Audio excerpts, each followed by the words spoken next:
Hello everyone and welcome back to another episode of Canny Crystals, the podcast. I hope that you're all well. As you know by now, my name is Matt, I am your host, and this week, I'm not even in the country. Yes, I am coming at you live and direct from Johnny's mum's house in Spain. Arriba! Is that Spanish? Who knows?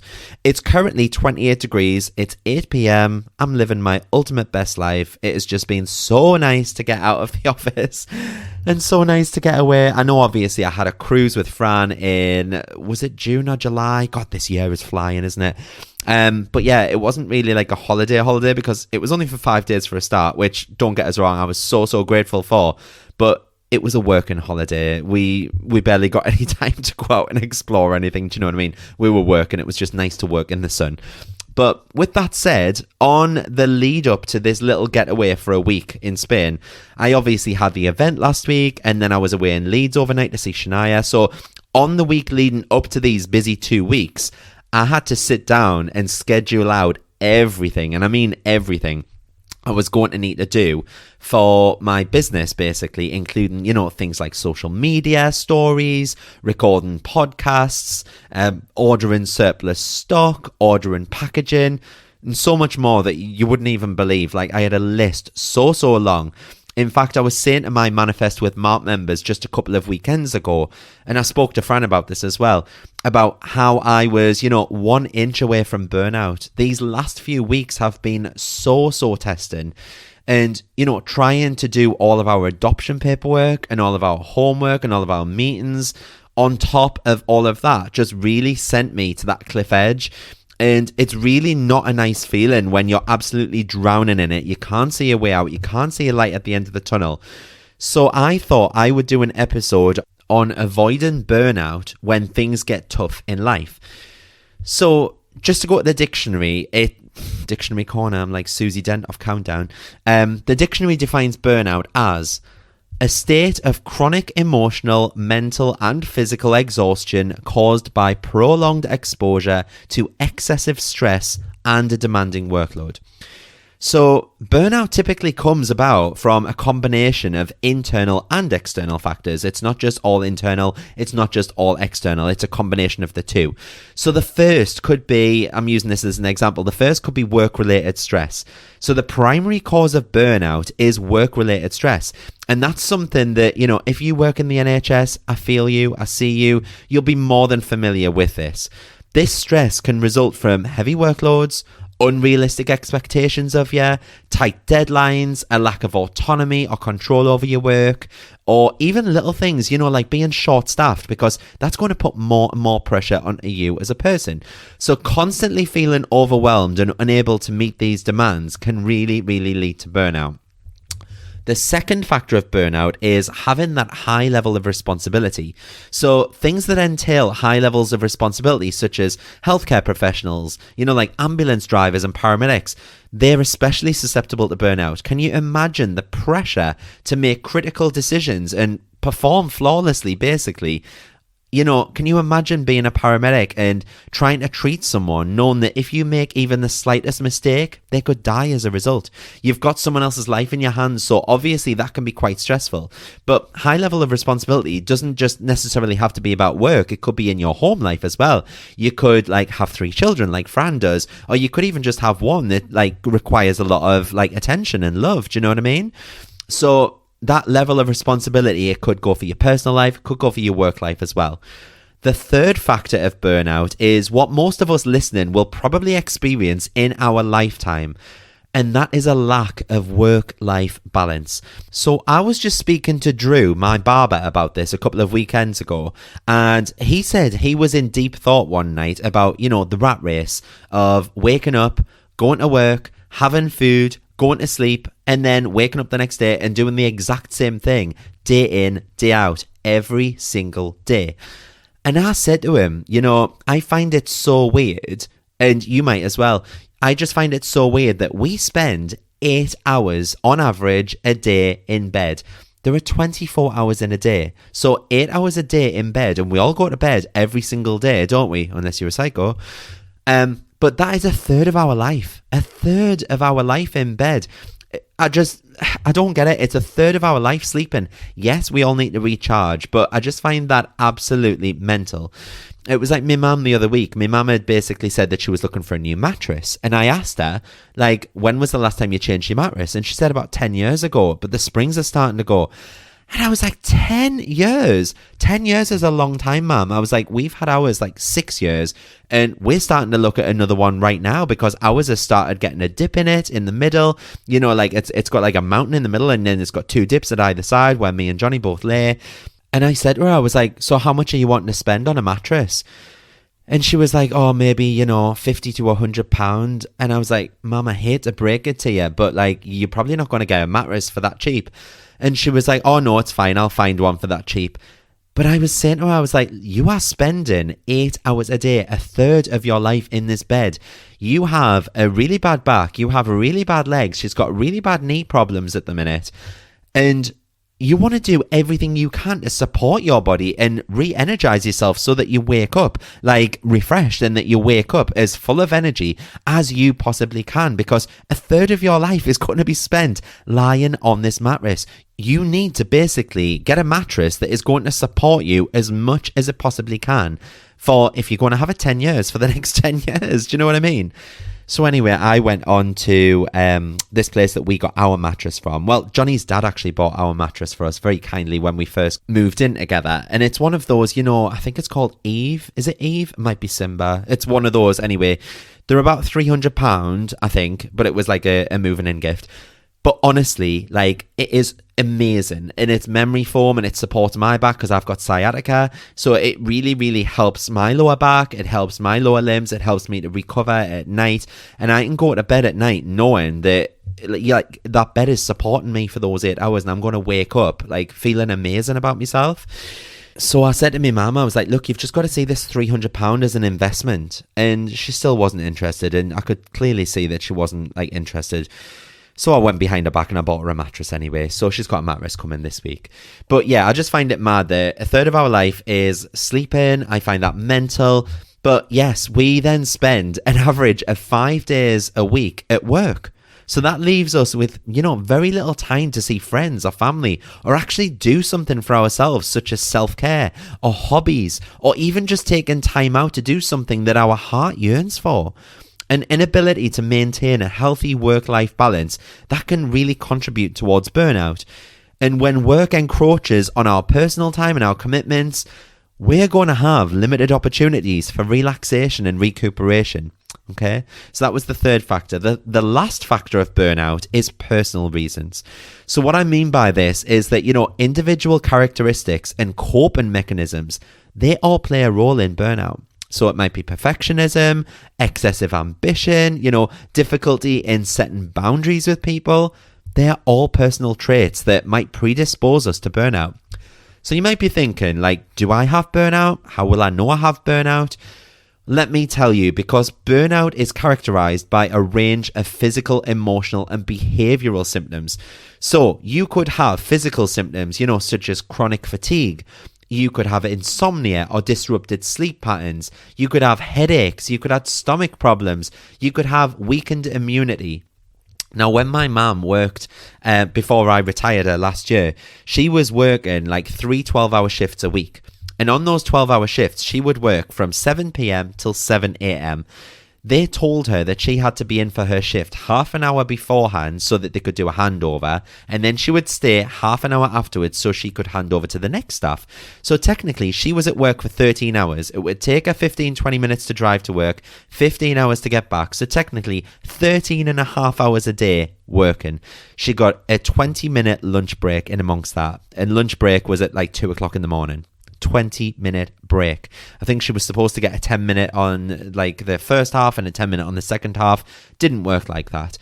And then she would come home 8 o'clock. By the time she's took the dog out, saw to me nana, seen to me stepdad, you know, gone and done some food shopping or something like that, she would literally go to bed for 2 or 3 hours and then go and do exactly the same thing again. She was at the point of ultimate burnout. And they were her symptoms. You know, she had disrupted sleep patterns. She had chronic fatigue. She had headaches. She had stomach problems. She had a weakened immunity. She literally was getting colds and flus all the time because physical illnesses often manifest as the body's response to prolonged stress. I know in the past, like I've had like knots in my stomach, for example, and that just makes you feel so ill. And I would get in from work some nights when I lived with my mum, and I would think, I just need to lie down and rest my head. And that was like 5:30, 6 o'clock at night. And before I knew it, I'd be waking up on the couch and it would be 10 or 11 o'clock. So they're the physical symptoms of burnout. But we don't just have physical symptoms, we also have emotional symptoms. So these could include, feelings of cynicism or like detachment from work or personal family life, and increased irritability or emotional exhaustion. Like we might become emotionally distant and experience that kind of sense of hopelessness, that we don't have any meaning in our life. I would always close myself off and just think, what a shit day at work. And then I would just want to jump in the shower, get into bed, whack Netflix on, and just chill on my own without seeing or hearing from anyone, like really detaching myself from people. And if someone did get in touch with me and my phone started ringing, I'd be like, I wish they would leave me alone. And that was like kind of an increased irritability. So they're kind of the emotional symptoms. The third kind of symptom of burnout is that it can impair your cognitive functions. So that might result in, reduced concentration or memory problems or even a decreased decision-making ability. You might struggle to stay focused on tasks. You might find it hard or challenging to, complete assignments. You must have felt like this at some point in your life where it's got to, mid-afternoon at work and you've got maybe 2 or 3 hours left till home time and you just can't concentrate on anything. Your memory just deteriorates and you can't do your job properly. And you just think, oh my God, I need to get up. I'm going to have to go for a walk or I'm falling asleep at my desk. We all get like that. And that is a symptom of burnout. And then the last symptom is behavioral changes. So what I mean by this is changes in your behavior that might be evident in reduced productivity or withdrawal from social interaction or reliance on unhealthy coping mechanisms such as, turning to cigarettes or alcohol or drugs to help you feel better about yourself. No matter which of these symptoms you might be experiencing, so it might be behavioral changes, it might be emotional symptoms, it might be physical, whatever it is, burnout always takes a heavy toll on us as a whole. Like, it can lead to severe physical and mental health problems. People don't realize this. It can lead to depression, anxiety disorders, and even heart disease. And when we go through burnout, we could also experience a decline in, job satisfaction, in, a decreased self-esteem, not wanting to be around your friends, not wanting to be even spending time with your family. It can really damage those personal and work relationships, basically. So how can we overcome burnout? How do we counteract it? So I've wrote down a few strategies here and notes that might help you, like they've helped me over the last few weeks. And this is probably it's not a oh my God, I can't believe this. It's not like any of those. It's like things that we're probably already doing that we just have to prioritize more, okay? These are things that have helped me. These are a few things that we can all do on a daily basis, such as, planning ahead or scheduling and several other techniques. So if we start with planning ahead, for example, so I think planning ahead is a crucial first step in combating burnout. I think we've done this probably 60, 70 episodes ago now. But remember when I asked you to make those lists on a Sunday night of your priorities for the week ahead? This is going to come in so useful for counteracting burnout. So things we can do here are things like goal setting, for example. So if we begin by setting clear, realistic goals for, both your personal and your professional life, having those well-defined objectives, they're going to provide direction and motivation. So that's going to help you avoid the aimless feeling that can contribute to burnout. Imagine if we just had no goals in life. Imagine if we didn't know what direction we were headed daily. We wouldn't have any purpose. We wouldn't have any meaning. We would just feel as though, we were just existing, if that makes sense. Something else that can really help is by prioritizing things. So identifying your most important tasks and responsibilities. Because when we prioritize these tasks and we allocate these times and energy accordingly to those tasks, That approach is going to prevent you from spreading yourself too thin and becoming really, really overwhelmed. I like to think of things to do as glass and plastic balls. So use this as a mental, visual thing. The glass balls are things, like brushing my teeth, eating, drinking water, talking to my partner, all the essential things that help keep us alive, okay? All the other non-urgent things are my plastic balls. So think about your list of priorities and go through them all one by one. Categorize them. Are they glass balls? Are they plastic balls? If you were to start juggling the balls and you kept on adding one more in every few minutes, which would you rather drop? A plastic one, obviously. You're not going to want a glass one to drop, are you? It could hit your toes, it could smash. Prioritizing is going to help us to see what we've got on our plate and in which order they need to get done. I always say, chew the frog. Get that worst thing on your list out of the way. That really helps you to make yourself feel better, because then you won't be procrastinating thinking about that awful task that you've got specifically left till last. If you think of you've got this list and you've got this really, really awful task, you'd be like, yeah, I'm going to leave that till last because it's going to drain me. No, do it first. Get it out of the way, because then you'll do things slower on the rest of your list, knowing that you've got this awful task at the end. Whereas if you do this awful task first, it's going to boost your self-confidence, and you're going to be like, yes, I've done that. It's only taken me an hour. I've got all day now to crack on with the rest of this. I might get finished early here. Do you know what I'm saying? Do the awful task first. Something else that really, really helps me daily is time management. So I block out everything in my diary, and I mean everything, and I even allocate time for myself, such as lunch break, because otherwise I just forget to eat. And I allocate myself so much time for certain tasks, because then I'm just able to keep myself on track and know when I'm falling behind on something. And I am so easily distracted by any notifications that go off on my phone, because I end up reading them. I end up aimlessly then scrolling TikTok or Instagram. So I've even turned off all social notifications on my phone. By blocking out that time in my diary, it means that, say for example, I give myself an hour to do a specific task. I'll then put my phone out of the way for that hour and just crack right on through that workload. And even a couple of weeks ago, when I was planning for these 2 weeks ahead of the event and going on holiday, I removed myself from the office because I knew Jade was in there. I know I am easily distracted, watching her pack orders or talking to her. So I just thought, I'm going to remove myself from the office completely so that I can literally just get my head down, keep my phone over to one side, and just crack through stuff and get through my list twice as quickly as it would be if I was down physically in the office.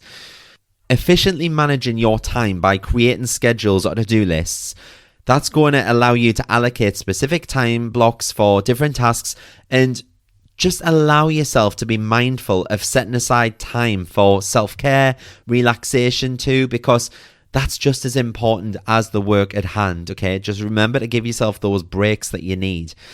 And then my last strategy is learning your boundaries. So establish boundaries to protect your personal time and your well-being. Learn to say no when necessary. Communicate your limits to your colleagues, your friends, your family, because boundaries are crucial for maintaining a healthy work life or personal relationship balance, basically. I've had to say no to a couple of my friend gatherings just the other week because I just didn't have capacity to attend with my heavy workload, and I knew that I needed to crack through it all. And then it was one of my friend's birthdays, which I knew I couldn't miss. But I went, I didn't drink, I had non-alcoholic beer. They all went out afterwards. I drove myself home. I just didn't have capacity. I knew that I needed to just crack through my workload. I knew that it would knock me off track the next day. So once I let my friends know how stressed and how busy I actually was, what I had coming up on my plate, what I had the next day, what I had the next week, they were okay with that. But I just had to put that boundary in place and just say, look, for the next 2 weeks, do not invite me to anything. Not to be awful, but I just don't have the capacity. So that's planning ahead in a nutshell. But effective stress management is also huge in preventing and recovering from burnout. So like I say, prioritize self-care practices such as regular exercise, meditation, deep breathing, adequate sleep. They can all help to reduce stress, boost your resilience, and improve your overall well-being. I got really, really into my exercise again about 2 months ago, and it lasted about 4 weeks, and I've just totally fell off the bandwagon again. And I really, really need to prioritize that. That's my number one thing for between now and Christmas.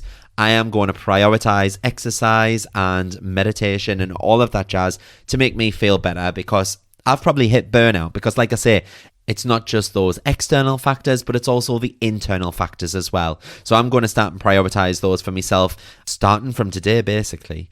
And I know I spoke about it in last week's episode as well, but engage in mindfulness and relaxation techniques. That'll help reduce your anxiety. It'll promote your mental clarity, because mindful breathing exercises, progressive muscle relaxation, guided visualizations, they can all be beneficial. And something that we don't do as often as we probably should, because we feel like a burden, is to lean on your support network. This can really, really help us with burnout. Share your feelings and concerns with friends, family, or colleagues. Connecting with other people can really provide that emotional support, and it'll foster a sense of belonging as well. You'll realize that, most of the people that you speak to are probably in the same boat as you. They're just not talking about it. Maintaining a healthy lifestyle by adopting a balanced diet, limiting excessive coffee or alcohol intake, that could be really beneficial for you as well, because nutrition and hydration play such a significant role in managing stress. And then something else that could also help you with burnout is delegation. Effective delegation is going to be essential for preventing burnout, because if you learn to delegate tasks when possible, that's going to really, really help you out. We need to trust and empower others to take on our responsibilities, both at work and in your personal life. Delegation is going to lighten your workload, it's going to reduce your stress, and it doesn't just pertain to your workload at work as well. It could even be in your private home life. For example, me and Johnny both have our own tasks that we do around the house. Like, I do the hoovering, he does the washing. So he puts everything in the washing machine, puts everything on the clothes horse. I do the hoovering and the dusting. So we each have little tasks like that, and they're all equally shared out, but they are all housework style tasks, yeah?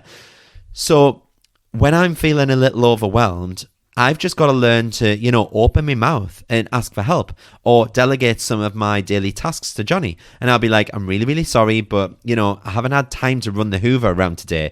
Can you do it when you get a moment? Or would you be able to, walk JJ twice today rather than just the once on the morning? And it sometimes does feel like you're putting onto someone else's workload, but honestly, it's not the end of the world. And 9 times out of 10, he'll message back and he'll be like, yeah, that's absolutely fine, no problem. I'm a little less busy today than I am usually, so I honestly don't mind. Something else that could help you is that you could take up creative hobbies and interests that bring you joy and relaxation, because when we engage in activities that you love, they can provide a valuable mental break. And speaking of breaks, remember to incorporate those short breaks throughout your day to refresh your mind and just reduce that mental fatigue, because these breaks are going to help you maintain focus and productivity. And something else that we don't always do is celebrate your accomplishments, no matter how small they are, because recognizing your successes, that can really boost your confidence and your motivation as well. So just be kind to yourself, set those realistic expectations, understand that you're not superhuman, because it's okay to ask for help or take breaks when needed.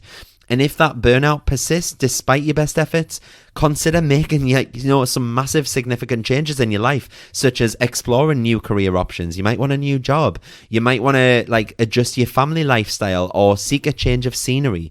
But more than anything, just regularly assess your well-being and your stress levels. Make adjustments to your self-care routine and boundaries as needed, and that'll maintain that healthy balance. Because overcoming burnout, it's a process that's going to take you time and effort. Implementing these tips gradually and consistently are really going to help you if you're suffering from burnout, okay? But just remember, we all go through it from time to time. It's perfectly normal. You're not alone by a long shot. We all go through burnout. We all go through stress. We all go through anxiety. We all go through depression. There isn't a single person alive or in the past that won't have gone through this. You are not alone, okay? So I hope that you've enjoyed this episode. If you'd like to support me, don't forget you can use the word podcast as a discount code at cannycrystals.co.uk or cannycrystalsacademy.co.uk for 10% off everything. If you would absolutely love nothing more than a 30-day free trial of Audible, have a look at the links in my Instagram bio. Hit the 30-day free trial button. It's great for self-development audiobooks on the go, and you can cancel whenever you want to. If you've enjoyed this episode, please go and leave me a quick 5-star review. Like, share, follow, do what you need to do. Tag me in pictures of yourself listening along or wherever you are listening to this podcast right now. I love to see them. I love to share them on my stories. I'm at Canny Crystals on Instagram. And I guess there's nothing left for me to say, but I'll see you all next Friday for another episode. Have a beautiful weekend, guys. Bye.